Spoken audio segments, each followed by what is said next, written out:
Assalamu alaikum, everyone.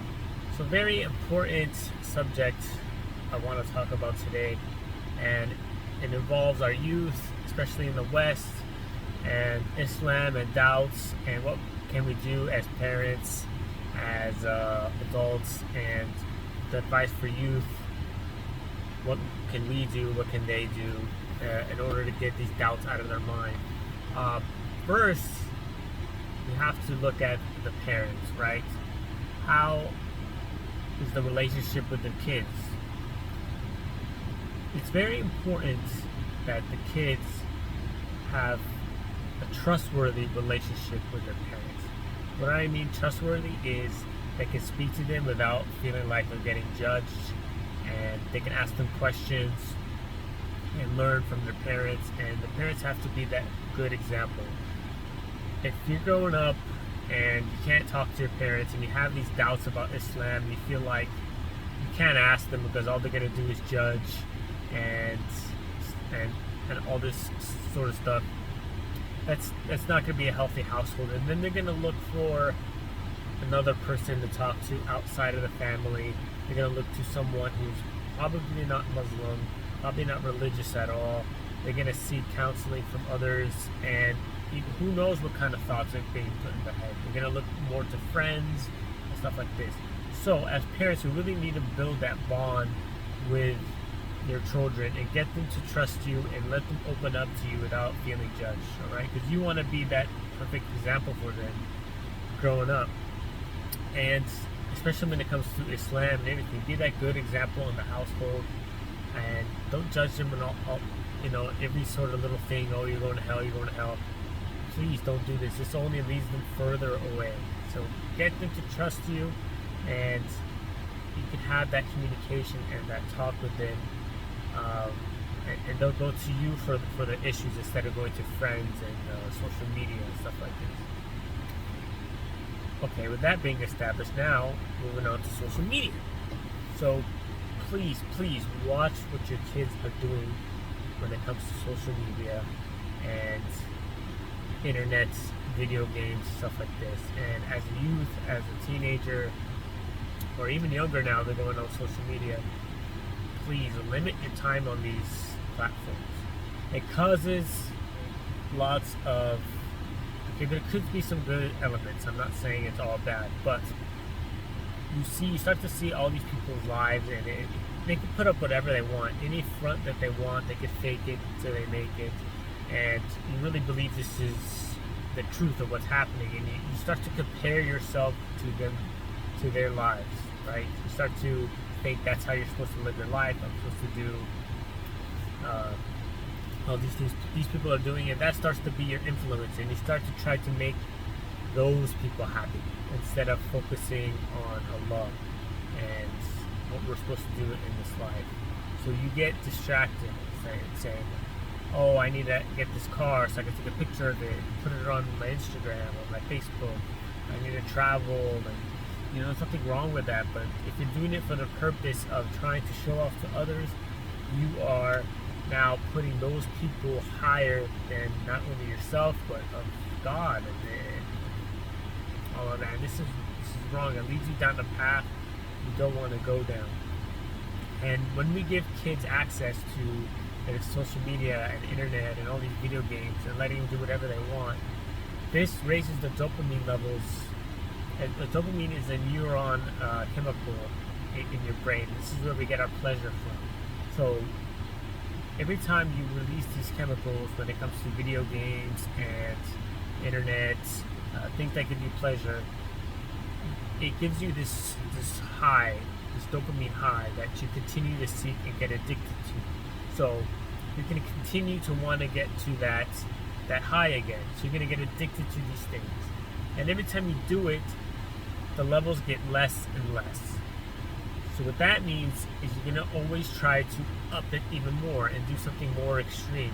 Now what happens after this is these things start getting boring, right? Social media starts getting boring, video games, and you always want more and more and more. And these lead to extreme addictions, and it could lead to drug use, could lead to pornography addiction, and all these things that are bad for society, right? So bad for yourself.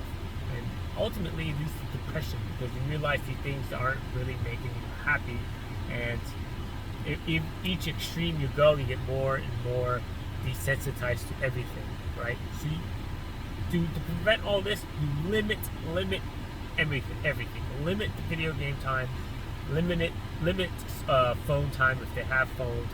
I personally won't let my kids have phones until they're like 16 or around that age when they're going out by themselves.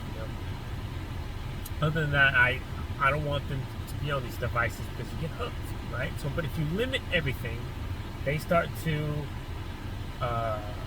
they'll be in a bubble where they'll have hope in getting these things, and you'll keep them happy that one day, oh, I might get a phone, one day I might be able to use the internet on my own, and that will teach them to be happy in the state that they're at.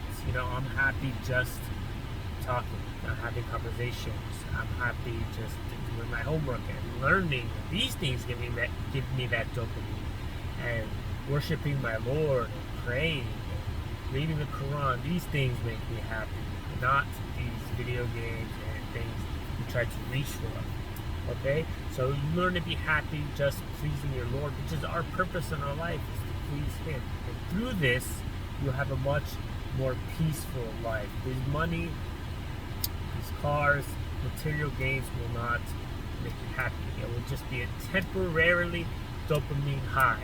Okay, so if you want that permanent peace in your heart, go back to the Quran, go back to Islam, and worship your Lord the way He wants to be worshipped. Okay, this is how you do it. Don't get into material gains. And as parents, we need to get this down to our kids. But first, like I said earlier, build that trust with your children. Be easy with them. Don't lead them away from Islam. Be easy with them. Ease it into them. Okay? Don't force them to do things, but give them communicate. Prophet ﷺ never hit his children. Never raised his voice too much on his children. So take these for his examples. They trusted him, they loved him. So that's how we should be. If you really love your parents, you will respect them and all this, but you have to also respect your children. It's a mirroring effect, okay? They will trust you more, they will talk to you more, and you can have these conversations with your children, and that builds dopamine. Just conversation. We're missing this now. And people just get stuck on the phone, no one wants to talk to me. I see it everywhere. I see it in my own family. I see it with my friends and everything. And it sucks, but be the first one to put it down and have that conversation with people. And please limit your youth, limit them in their social media and their devices. Get them to start learning more and trying to make it a little bit more fun way. And I believe this will really help with depression and your doubts in Islam.